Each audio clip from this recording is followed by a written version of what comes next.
Towards the end of 2023, the shocking news arrived on the desk of the cycling world that Primož Roglič would be departing the Dutch outfit of Jumbo-Visma after years of highs with the team, winning multiple Vuelta a Españas, podium every single Grand Tour, and even being second in the Tour de France. And he was leaving the team in favour of Bora Hansgrohe, who had put a huge emphasis on developing a GC team, and he signed a 3-year contract that was valued €6 million a year, and leaving Jumbo-Visma for the first time since joining them in 2016. Everything seemed incredible in 2023, so this was really the shock, as Roglič and Jumbo-Visma had won all the stage races leading up to the Vuelta for the Slovenian. However, at the Vuelta, the decision was made to put a leash on Roglič in favour of supporting his loyal teammate of Sepp Kuss, and that meant that the American would go on to win the Vuelta a España, something that Roglič really wanted to do, as he wanted to equal the Vuelta a España record. This sparked the move, added with the hefty salary offer as well,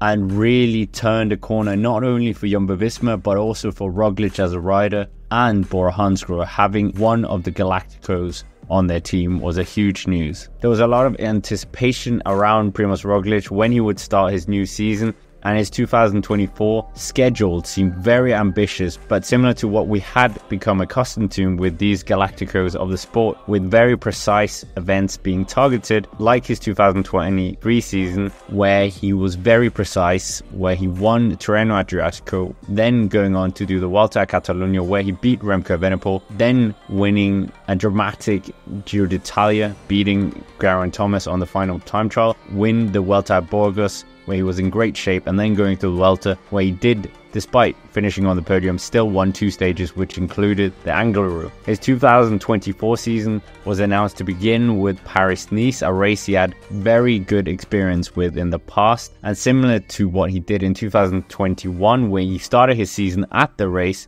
and in that year's edition he almost won the race overall, apart from a very disastrous final stage that saw him crash several times, and that meant he ended up losing the leader's jersey and finished outside the top 10, unfortunately. Similarly, in 2022 he almost did the same thing, where he started at Faux Ardèche Classic and the Drum Classic, 2 one-day stage races before embarking on Paris-Nice, where he absolutely dominated the race and won it overall convincingly, even winning up the Col de Turini. So logic would say that he was certainly in the same mindset, and even for the Tirreno Adriatico last year, that was his first race with any preparation, and managed to win that one convincingly. But for the 2024 Paris-Nice, his performance was a different story, and it was a bit evident that something was missing, as in the early stages Roglič was caught out by Remco Evenepoel and Matteo Jorgensen in a bonus sprint, something that Roglič definitely wouldn't have done in the past. And even when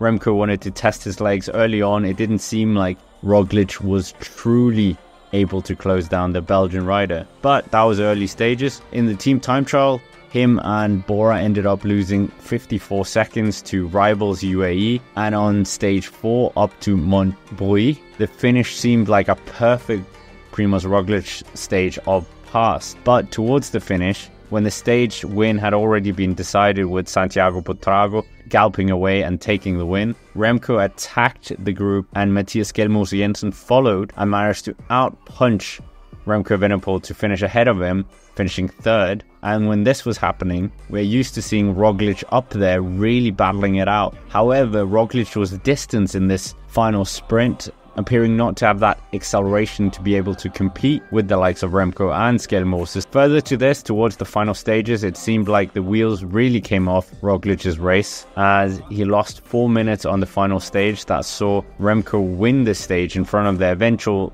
race winner of Matteo Jorgensen. Matteo Jorgensen, who incidentally went the other way, going to Visma Lease bike, and has experienced extreme success since changing the team. To add further misery to this, Roglič was even behind his teammate of Alexander Vlasov in GC, who was meant to be working for Roglič, and Vlasov even took a stage win as well for the team. So a bit disheartening all round. So should the team be concerned about their superstar? He appeared not to have that snap that we associate with the Slovenian free-time Vuelta a España superstar, and the fact that he was finishing behind riders that may not even be the first, second, or even third GC choices for rival teams at the Tour de France this year should be some concern. But what is the reason? Potentially the shift to a new team takes some adjustment in terms of getting used to the staff, the way of training, the equipment, the way of riding within races and the new teammates, or the form simply isn't there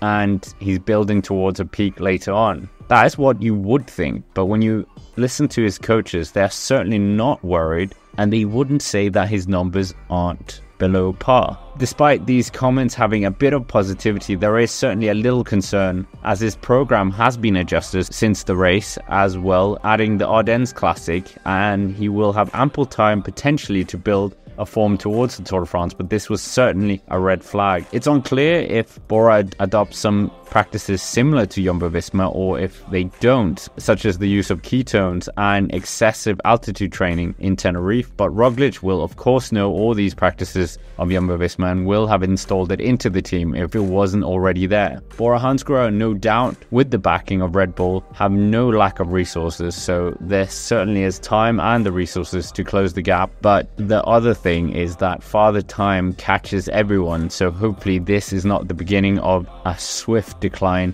in the Slovenian superstar. The definitive question here is, however, whether he will be able to win the Tour de France in 2024, with the likes of his rivals of Tadej Pogačar doing supremely in Strade Bianche and Jonas Vingegaard absolutely crushing the rivals in both Gran Camino and Tirreno Adriatico. Anything can happen on the road, of course, but no rider has finished 10th at Paris-Nice and then gone on to win the Tour de France in the same season. So this is the big concern. This is a different era of cycling, and we have to remember the incredible palmares he has as well. He is still the defending Giro d'Italia champion, so I'm not about to bet against him. Is Primož Roglič truly in trouble? Probably too soon to tell, but definitely a red flag has appeared for the team, as 2022 Roglič showed that he had no problem setting off from a winning start with no race preparation, and even in 2023 where he won Tirreno with no pre-race preparation. It will be interesting to see what happens when he meets Jonas or Tadej in a one-week stage race this year, and maybe that will answer all the questions. But that's basically it for this video. Make sure to hit the like button and subscribe to the channel if you're new here. Let me know what you think of Primož Roglic's opening as well. Do you think it's too soon to call alarm bells? And that's basically it for this video. And if you want to check out Roglic's career up until the Giro, why not click here? But with that, thank you for watching, and I will see you around.